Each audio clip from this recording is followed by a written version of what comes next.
Okay, I kind of mostly sort of remember what I ordered. If there's weird sound, apologies. Our neighborhood noisemakers or landscapers are out polluting the air with leaf blowers for no reason because it is March and there are no leaves on the ground. But, you know, what are you going to do? So I'm going to do a little unboxing today. I really don't remember exactly what I got. This took a little longer than is usual for drive-thru, or at least has become usual for drive-thru recently.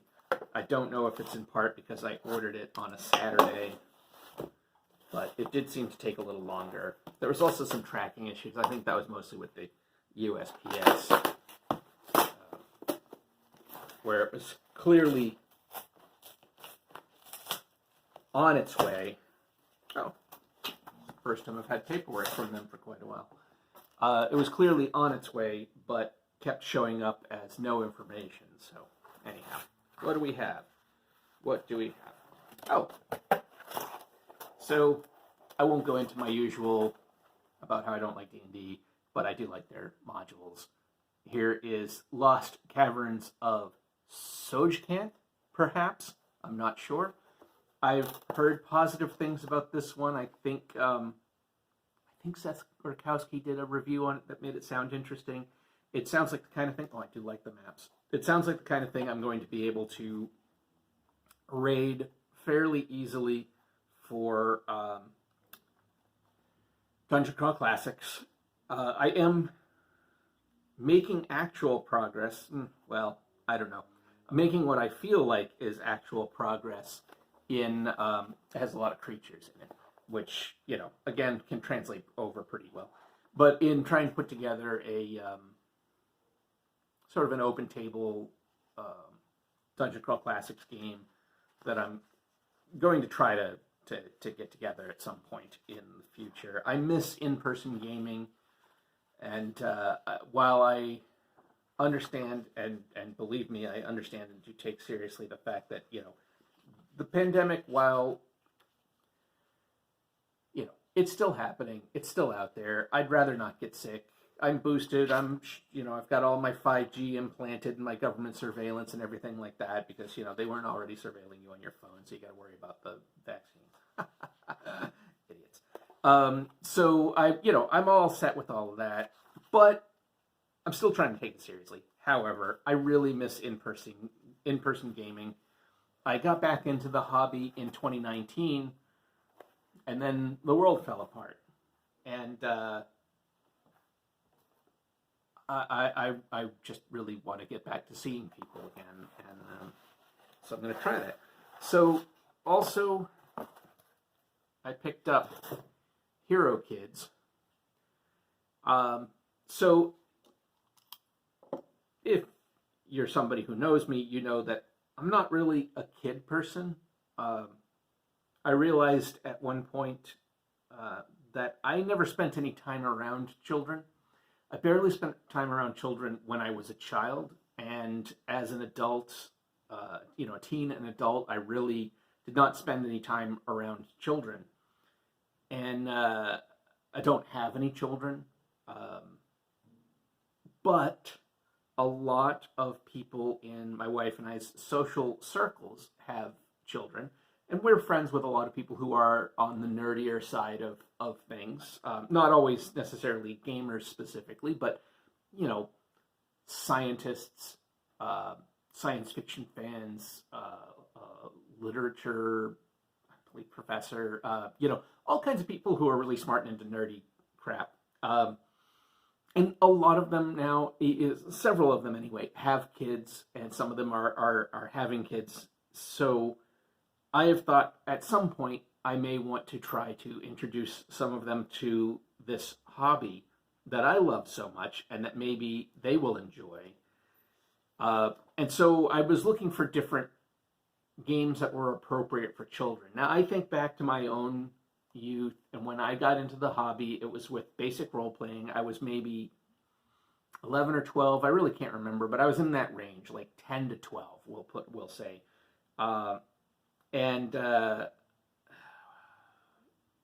that was good for me, but I was really pretty nerdy. My dad was a nerd. My dad was a gamer. He had been playing tabletop RPGs since they came out.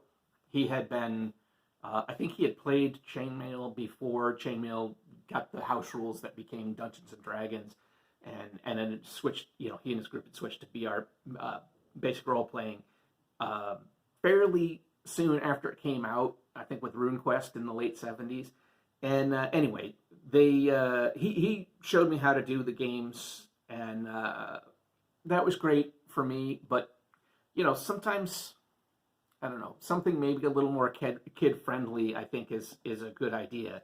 Of course, the biggest hurdle for me is going to be actually dealing with children. And I am not as much of a misanthrope as I can come off as.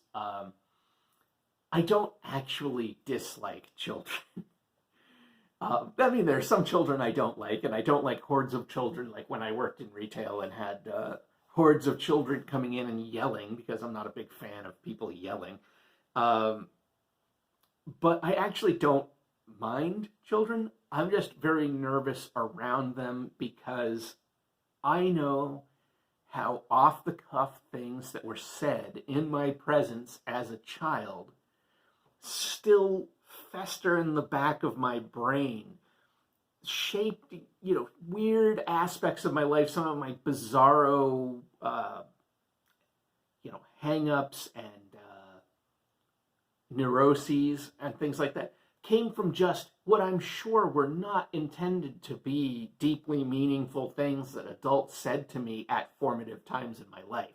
And the last thing that I want to do or be is I don't want to be the cause of some poor child's effed up teen and adult years because I said something they took so to heart that they now think wrong, or that things don't work right in their brain because of that. So, the stark terror I have being around children is not necessarily just because I don't like them. But I have to kind of get over that, because guess what? That's how life is, and that's what happens to kids. They hear things, they see things, it shapes the way the rest of their life goes, and you can't necessarily control all that. You can just do the best you can. So, that all said, I may try to use something like Hero Kids to introduce kids to some of the gaming ideas. Now, why did I pick Hero Kids? I picked Hero Kids for a couple of reasons. The biggest reason was it was the cheapest kid-focused RPG that I could find. I had heard positive things about one called Starport, but Starport is a tiny book about, I think, yay thick, and it's like $25. And I had thought about No Thank You Evil from Monty Cook Games, which also sounds really good and got very positive reviews, but it's a box set, and it's like $35 or $40, or maybe even a little bit more than that. I am not made of money. I currently am not bringing in a great deal of money because writing does not pay very much. And you may notice that I don't have a lot of subscribers on this channel, so I am not making any money off of this channel. So I picked up Hero Kids because it was cheap. That was part of why I bought it. There's also like a ton of expansions. I think they're mostly like modules, which are also cheap, although primarily I think in PDF, which is not ideal. But if they are short, if they're in PDF, they're cheap and they're short, then perhaps picking them up and printing them out would be a thing that works for me. So this is, by Justin Halliday, a fantasy role-playing game for kids. And this does seem sort of like, and I don't know the rules, but it seems like D&D for kids. It's got a classic fantasy thing. Hunter, warrior, healer, warlock. Okay, those, it's the stuff that kids would go on to see if they were to start with D&D. Now, if I introduce kids to gaming, I will not be graduating them on my side to D&D, but I wouldn't tell them not to. That's their business. But I would move them to games that I actually think are good. So it's graphically, it's nice. I suspect it has, I believe that someone said that it has rules where it's like not so much, you're not killing monsters, but you're like, talking them out of being bad or whatever, or they are running away and you let them run away because, you don't need to teach kids to be bloodthirsty. They can, I mean, honestly, knowing kid gamers and knowing myself as a kid gamer, they can be plenty bloodthirsty by themselves. They don't need a game to encourage it. Creating heroes. I mean, it looks like standard stuff. The art's nice. It's cute. It looks like it's got a good vibe. We have some heroes. I guess these are like pre-generated. I'm assuming there's like a whole bunch of different ones. I don't know. Is there a blank? Oh yes, there is a blank sheet, so you can make your own. That's good. We got monsters here. The usual stuff. Snakes, spiders, scorpions, jerks. Skeleton. Yep. Oh, here's the thing for, add for other stuff. I did see, Hero Kids Space Adventures. So that's interesting to me. I may try to find that because, sci-fi is more my bag, generally speaking. Although, fantasy's just easier. And that's one of the reasons why I think I might be trying to put together the open table for Dungeon Crawl Classics, because when it comes down to it, I love science fiction, but science fiction is a little more of a challenge. It's a challenge to get people interested. It's a challenge to keep people interested. It's a challenge to do it right, because part of it is it's a little harder to hand wave. You need to have a certain internal logic, because that's part of the thing with science fiction, whereas with fantasy, it's like the gods did it. It was magic. It's really easy to hand wave stuff. Why are all of these ruins here? Because of magic. Why does this room turn gravity off? The gods are angry. I don't know. It doesn't matter. And that's sort of the thing with fantasy. And it's a strength and a weakness. It's a strength because running a game when that's your logic makes leaps a little easier. But it's a little harder if you have somebody who's a little more serious and wants to think about stuff. And that was me as a kid, why I didn't gravitate as much to fantasy, because I was like, really? It's just magic? And I don't know, Anyway. So Hero Kids, we'll see. Maybe I'll introduce tabletop RPGs to some kids coming up. I don't know. This is supposed to be. I should mention that this is supposed to be, for kids 4 to 10, and apparently there's like a scalability in the rules. So if you've got like a 4-year-old, because that's really young, and I don't think it's too young to get into things and be creative. I definitely don't think that's the case. It might be too young for me to deal with. I really don't know. I have not been around a lot of really young children. I've been around like infants and toddlers, and then like 10 to teen, but not a lot of that stage in between. And I really don't know how to deal with kids at that age. So that might not be great for me. I don't know. But 4 to 10. And it is supposed to scale up. So it's supposed to be like, if you've got a 4-year-old, it's relatively easy. Then you can add stuff as they get used to that. You can advance the rules and make it a little more complicated. And then the idea, I think, is that after 10, then you can introduce them to, I'm sure the idea on here is to introduce them to Dungeons and Dragons. But, I could introduce them to, say, basic role-playing or something like that. And go from there. But anyway, Hero Kids. Lost Caverns of Sojkant, Dungeon Module S4, level 6 to 10, which in Dungeon Crawl Classics is like 3 to 5.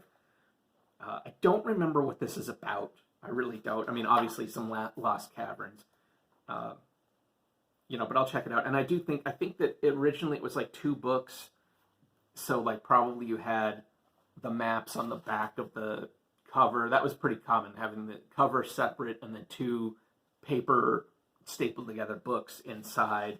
You know, so your map's on the inside cover, I'm assuming, and the second book would have been the monster book. So that's what I got from DriveThru. You know the drill. Check out below. You know, like the video, subscribe if you like this channel and my completely makeshift little dining room talk. Excuse me.